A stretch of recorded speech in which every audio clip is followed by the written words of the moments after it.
हम कॉन्सेंट्रेट नहीं कर पा रहे। जो क्राइम पेट्रोल देख देख के टेंशन में रहने लग गया कि यहाँ पर लोग भूत प्रेत में, इन चीजों में काफी बिलीव करते हैं कि अब उसे लगता है अगर उसके गेट पर कोई इंसान आ रहा है ना, तो या तो उसे किडनैप करने आ रहा है या वो उसे मारकर सारा का सारा ज्वेलरी सब कुछ लेकर भाग जाए। लॉक लगाया था, तो जब उनको ये डाउट हो गया तो वो 3-4 बार उसी चीज को चेक करेंगे। गरम चिमटा मार दिया और वो मार दिया। Do you personally believe in black magic? अब बचपन में हमें सिखा दिया गया, बिल्ली रास्ता काट गई, कुछ गलत होगा। और आपके अपने प्रैक्टिस में सबसे छोटी उम्र का पेशेंट कौन सा आया?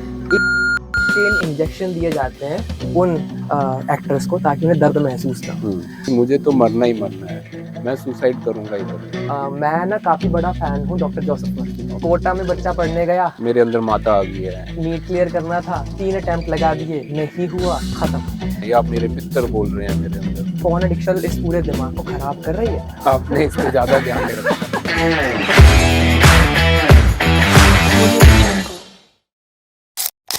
हेलो जेनजी फैम, क्या हाल चाल सब?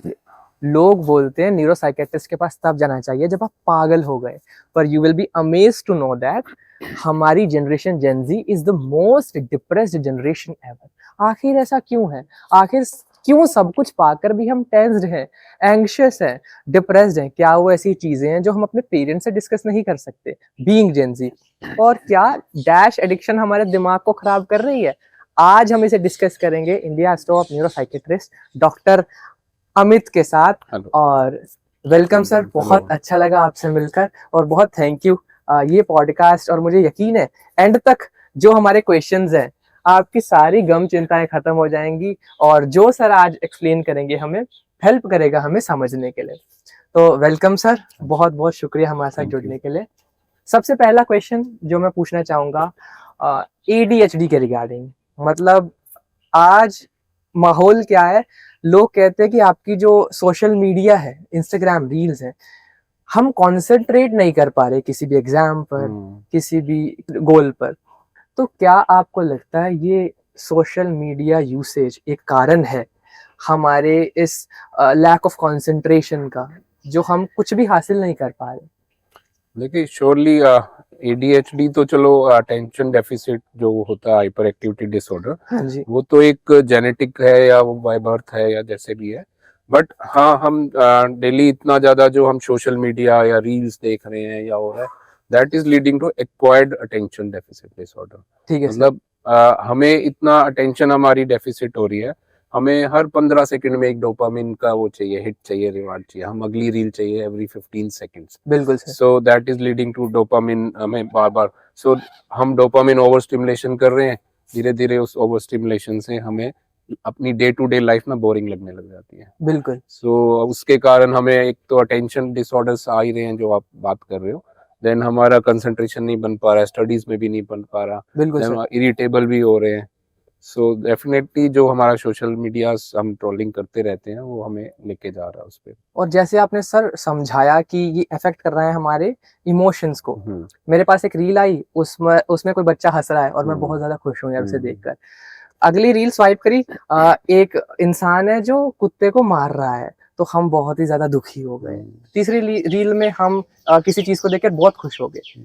तो न्यूरोलॉजिकली क्या अफेक्ट कर रहा है ये हमारे इमोशनल क्वेश्चन को, कि हम एक, जैसे हमारा ह्यूमन ब्रेन जहां तक मैं समझता हूँ बनाया गया था एक पीरियड ऑफ टाइम के लिए एक इमोशन को समझने के लिए, पर आज जिस सोशल मीडिया के यूसेज ने क्या हमारे उस न्यूरोलॉजिकली उसे डैमेज करा है? बिल्कुल श्योरली, जो हमारा इमोशनल क्वेश्चन था उसके साथ, उसमें हमारे डेफिनेटली इसने बहुत हमारे सफर कर रहे हैं लोग जो भी ज्यादा सोशल मीडिया पे या इस पे रहते हैं, रील्स पे, क्योंकि एकदम से आपको ऐसी पिक्चर्स जो आपने बोला, एक्सीडेंट की भी हो सकती है, फायर की भी हो सकती है, कुछ भी हो सकती है, तो हमारा एकदम से हम इतनी एंजाइटी पैदा कर रहा है, हम बिल्कुल इमोशनली डिसरेगुलेट हो रहे हैं। ये हमारे ब्रेन के सर्किट्स को हम एक्सपोजर दे दे के उनका फियर वाला एमाइगडला जो हमारा होता है एरिया, उसको हम वो कर रहे हैं, बढ़ा रहे हैं, और जो हैप्पीनेस वाला या उसके वाला प्रीफ्रंटल वगैरह है उसको हम बिल्कुल डिक्रीज करते जा रहे हैं।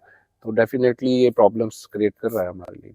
और जैसे आपने सर एक्सपोजर की बात करी, मैं ना अपने दोस्त को जानता हूँ जो क्राइम पेट्रोल देख देख के टेंशन में रहने लग गया। बिल्कुल, मतलब वो इतना ज्यादा क्राइम पेट्रोल देखता था, सावधान इंडिया देखता था, कि अब उसे लगता है अगर उसके गेट पर कोई इंसान आ रहा है ना, तो या तो उसे किडनैप करने आ रहा है या वो उसे मारकर सारा का सारा ज्वेलरी सब कुछ लेकर भाग जाएगा। बिल्कुल। तो आपके उसमें प्रैक्टिस में भी ऐसे लोग होते हो? श्योरली श्योरली, ये जो भी पर्सनैलिटी इश्यूज आ रहे हैं, ठीक हाँ है ना, जी। कुछ लोग एंटी सोशल बन रहे हैं, कुछ बिल्कुल। लोग बॉर्डर लाइन पर्सनैलिटी के बन रहे हैं, उनकी लाइफ में इन तरह के सीरियल्स का भी बड़ा रोल होता है। क्योंकि अगर हम इस तरह के सीरियल्स देखते हैं तो हमारा रिलेशनशिप से हमारा क्या कहते हैं उस पर विश्वास ही खत्म हो जाता है। हम अपने घर के ही रिलेशनशिप को ऐसे देखने लग जाते हैं, सस्पिशियस हो जाते हैं भी ये कहीं ना कहीं कुछ गलत हो जाएगा। तो और इवन जो क्राइम्स हो रहे हैं, हाँ जी। ठीक है, वो क्राइम्स बढ़ रहे हैं क्योंकि पीपल ट्राई टू मतलब उसको इमिटेट दैट जो वो देखते हैं स्क्रीन के ऊपर। सो डेफिनेटली वो भी हमें खराब कर रहा है, बहुत ज्यादा कर रहा है। बाकी सर कुछ और इंटरेस्टिंग क्वेश्चंस है, हम डिस्कस करते हैं कॉफी के साथ। Sure. और सर कॉफी के साथ अब एक नए खतरनाक सेगमेंट की शुरुआत करते हैं। मतलब सर टियर 3 सिटीज में एक बहुत बड़ी इशू है, मतलब आई हैव फेस्ड इट, मैंने इस चीज को देखा है, समझा है लोगों में, कि यहाँ पर लोग भूत प्रेत में इन चीजों में काफी बिलीव करते हैं। यू बीइंग अ न्यूरोसाइकेट्रिस्ट, क्या आप इस चीज को अपने प्रैक्टिस में देखते हैं? वो सयाने के पास जा रहे हैं, भूत प्रेत निकालने वालों के पास जा रहे हैं, तो क्या आप इस चीज को अपने प्रैक्टिस में देखते हैं? बिल्कुल बिल्कुल, ये आपने बहुत ही अच्छा क्वेश्चन पूछा है। क्योंकि अगर मैं अपनी डेली ओपीडी की बात करूं तो हमें सबसे ज्यादा इसी केस में प्रॉब्लम आती है, क्योंकि इसमें जो सिम्टम्स होते हैं ना, वो ऐसे कोई भी फिजिकल सिम्टम्स के साथ मिल रहे होते हैं और साथ में पेशेंट क्या है अपने अंदर एक पोजेशन कर लेता है। ठीक है sir. Like she will say भी मेरे अंदर माता आ गई है, मेरे अंदर हनुमान जी आ गए हैं, मेरे अंदर वो जाग रहे हैं, या मेरे पितर बोल रहे हैं मेरे अंदर। तो वो इस तरह से एक्ट करती है। तो उसमें क्या होता है, अभी घर वालों को सच में, क्योंकि हम एक रूढ़िवादी ऑर्थोडॉक्स, अभी भी हमारी जनरेशन जो गांव में रहती हैं या टियर 3 सिटीज में रहती हैं, वो आज भी ऑर्थोडॉक्स सोचती हैं। तो उनको लगता है भी हाँ इस पे तो कुछ आ गया है या किसी ने कुछ करवा दिया है।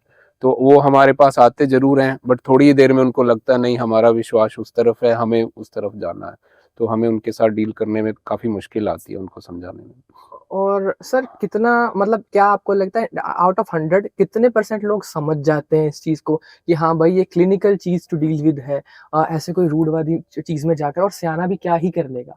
मतलब आप अपने एक्सपीरियंस से प्लीज शेयर करें कि वो क्या करते हैं। देखो इसमें ना, ये मोस्टली जो ये केसेस होते हैं ना, ये या तो डिप्रेशन के होते हैं, ठीक है ठीक सर। है, और अदर डिसऑर्डर होता है डिसोशिएटिव डिसऑर्डर, या तो कुछ ब्रेथलेसनेस एपिसोड्स आने लग जाएंगे, या आप अनकॉन्शियस होने लग जाएंगे, या आप अपने अंदर किसी को बुलाने लग जाएंगे। ठीक है सर। तो इस तरह से हम उनको थोड़ी साइंस समझाने की कोशिश करते हैं। देन हम उस पेशेंट की काउंसलिंग करते हैं, चाहे वो बच्चा है चाहे वो बड़ा है। उसकी काउंसलिंग में वो हमें बता देता है मुझे ये प्रॉब्लम है, ठीक है ठीक सर। है। तो वो हम उनको बताते हैं इसको ये प्रॉब्लम है। 80% 70% लोग समझ भी जाते हैं तो इनको शायद इस प्रॉब्लम, आप सही कह रहे हैं, बट कुछ लोग फेथ हीलर्स के पास चले जाते हैं। अब फेथ हीलर्स जो कर रहे हैं, देखो उसमें भी मैं कहूंगा कुछ ना कुछ एक तो साइंस है। Like we give aversion technique, like अगर कुछ ऐसा कर रहा है, sometimes we give a shot, उसको आप कह सकते हैं एक हॉट चीज लगा दी, या जस्ट फॉर 0.1 सेकेंड हमारी एक मशीन से वो लगा दिया।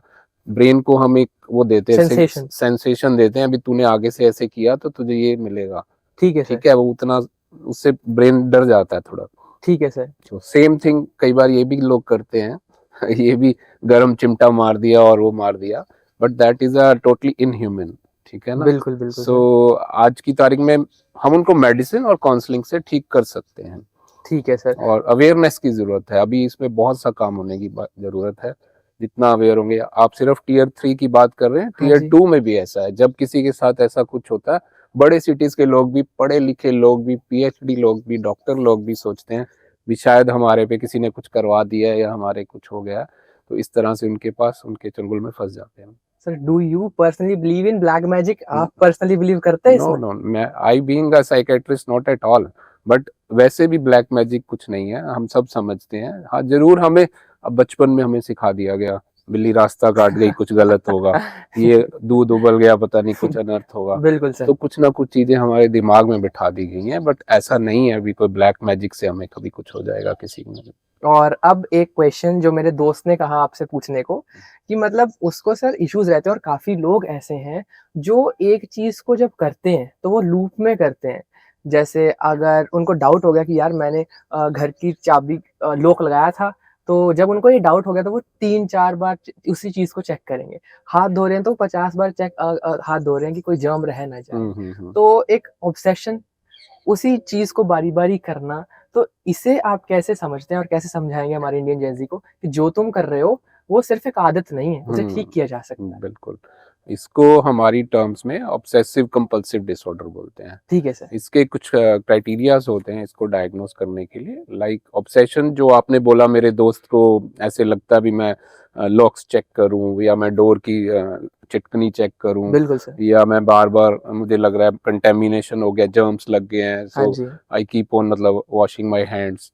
कुछ लोग नहाने में 2-2 घंटे लगा रहे हैं। बिल्कुल सर। आप के कपड़े से कुछ टच हो गया, आप उसको वॉश कर रहे हैं। तो ऑब्सेशन, एक अंदर हमें एक इंट्रूसिव थॉट आता है और उसका एक साइकिल बन जाता है। देन उस साइकिल को ब्रेक करने के लिए हम कंपल्शंस करते हैं।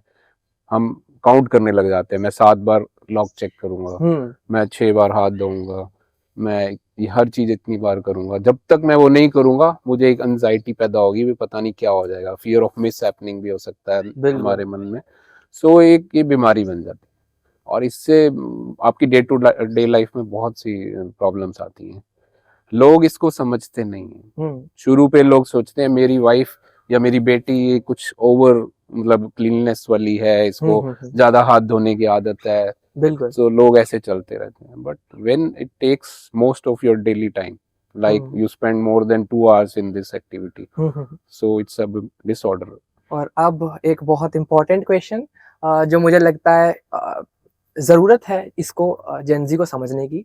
सर, आज के समय पर पॉर्न एडिक्शन एक ऐसी चीज़ है जिस पर लोग खुलकर बात नहीं कर रहे। एक ऐसा क्वेश्चन जो फील हर बंदा कर रहा है पर इसको खुलकर समझना नहीं चाहता।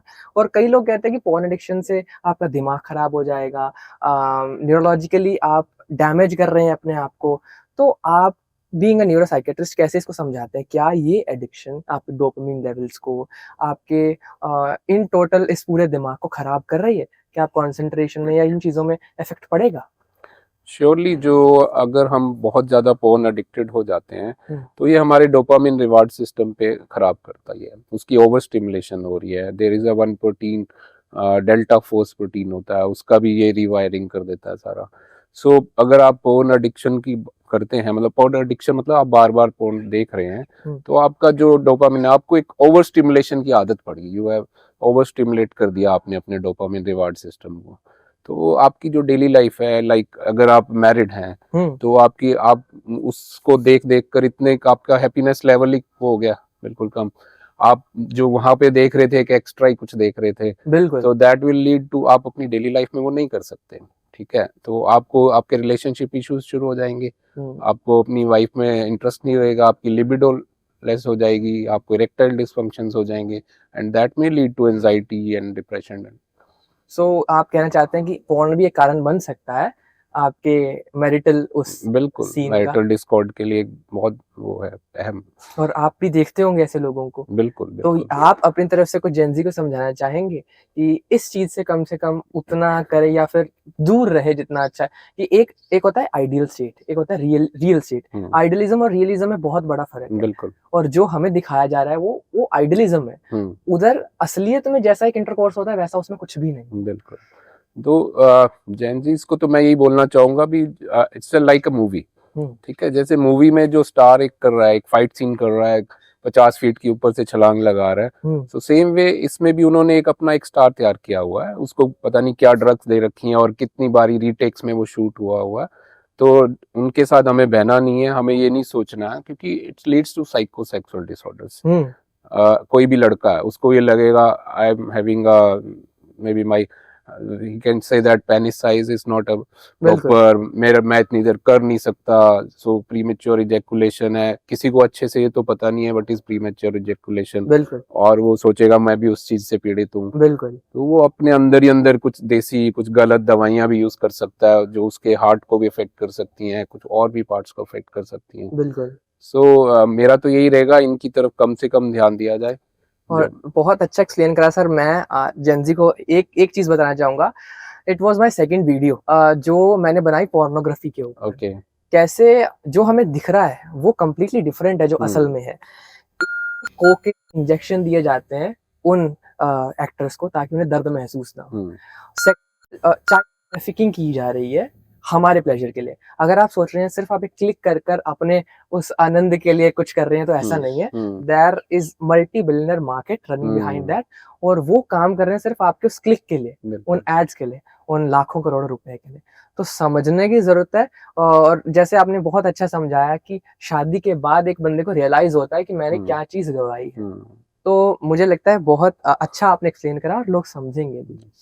अब एक बहुत इंपॉर्टेंट क्वेश्चन, सुसाइडल थॉट्स के बारे में।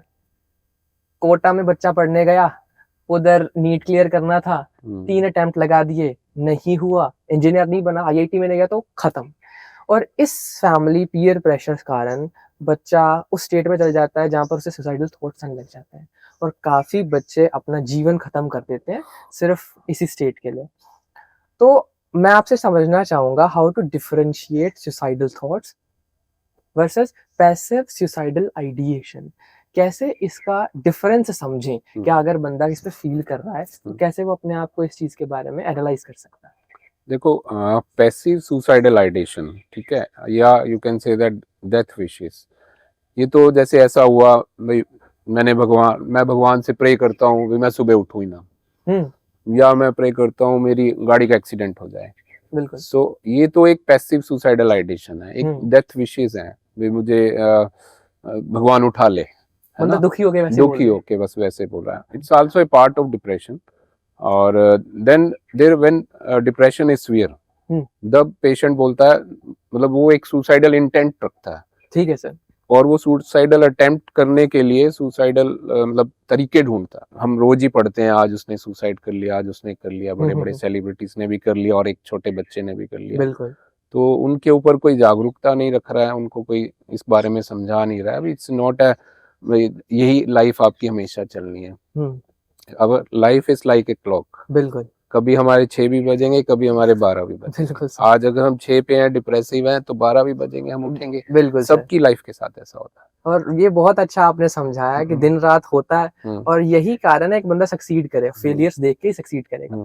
पर मैं बीइंग जेन देखता हूँ कि काफी लोग अपने बच्चों को पैम्पर्ड करके रखते हैं, वो फील ही नहीं कराना चाहते स्ट्रगल क्या है। और जब एक बच्चा इस रियल वर्ल्ड में उतरता है, देखता है, जब उन्हें फेलियर्स दिखते हैं, तब वो इस चीजों की तरफ आगे बढ़ता है। और अगला इसी के बीच में मेरा क्वेश्चन होगा, सर क्या बेसिक सबसे इम्पोर्टेंट कारण क्या है जो आज के सुसाइडल रेट इतने ज्यादा ग्रो कर रहे हैं? छोटे छोटे बच्चे, 14-15 साल के बच्चे सोच रहे हैं सुसाइड के बारे में, बंदी छोड़ गई, खत्म, एग्जाम क्लियर नहीं हुआ, खत्म। तो वो क्या ऐसे इंपॉर्टेंट फैक्टर्स है जो कारण बनते हैं एक बंदे के लिए सुसाइडल थॉट्स के?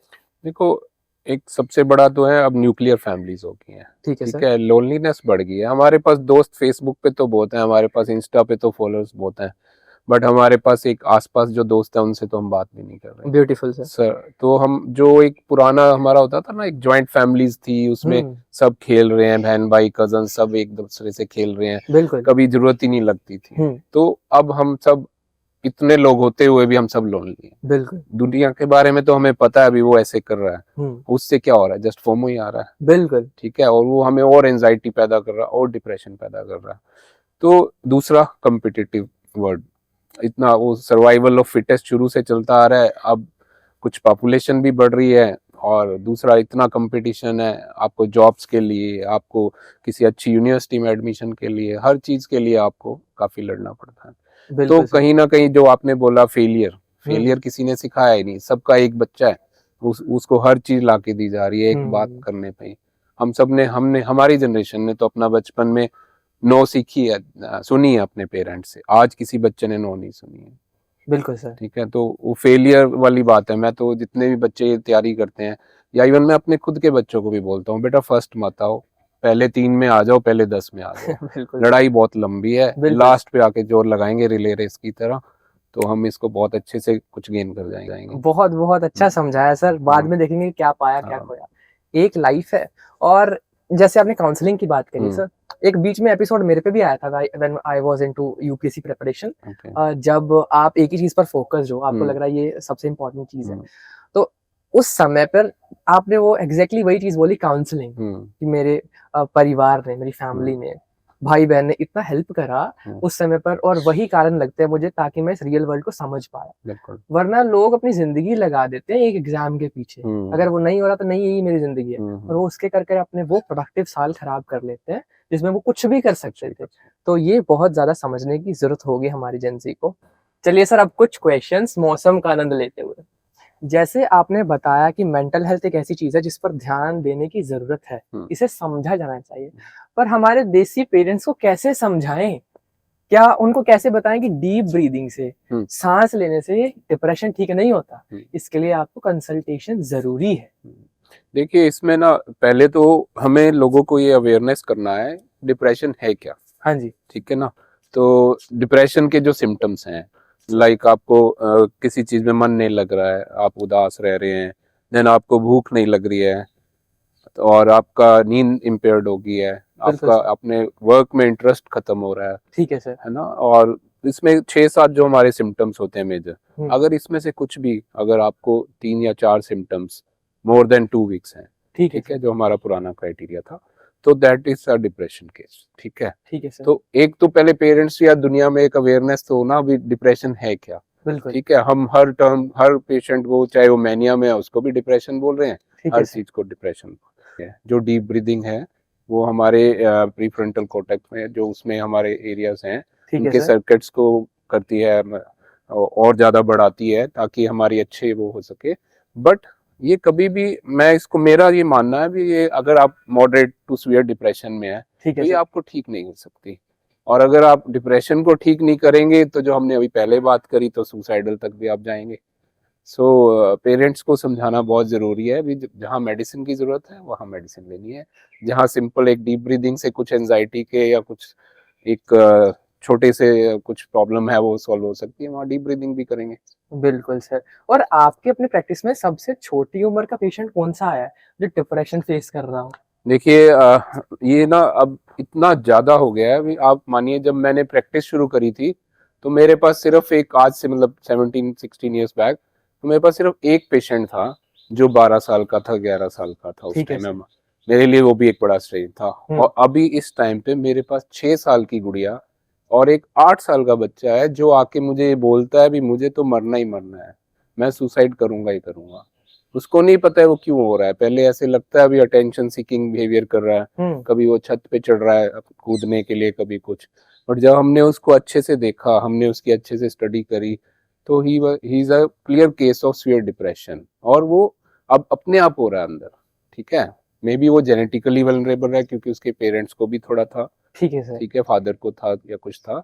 बट 8 साल के बच्चे में जब आप सुनते हैं भी मैं तो मरूंगा और सुसाइड करूंगा, इट्स वेरी, मतलब हार्टनिंग होता है सर। बिल्कुल डिस्टर्बिंग है अगर बच्चे जिस उम्र में खेलना होता है उस उम्र में ऐसी चीज की बात करे। और सर, इसमें एक और चीज मैं आपसे समझना चाहूंगा, जैसे आपने बताया बहुत जरूरी है ट्रीट करना इसको, साइंस वर्सेस स्पिरिचुअलिटी। अब काफी लोग एथीस्ट होते हैं जो भगवान की अस्तित्व को नहीं मानते, पर देयर आर मेनी पीपल हमारे देश में भी और काफी देशों, हर देश में, जो भगवान में मानते हैं, वो जो यूनिवर्सल एनर्जी में मानते हैं।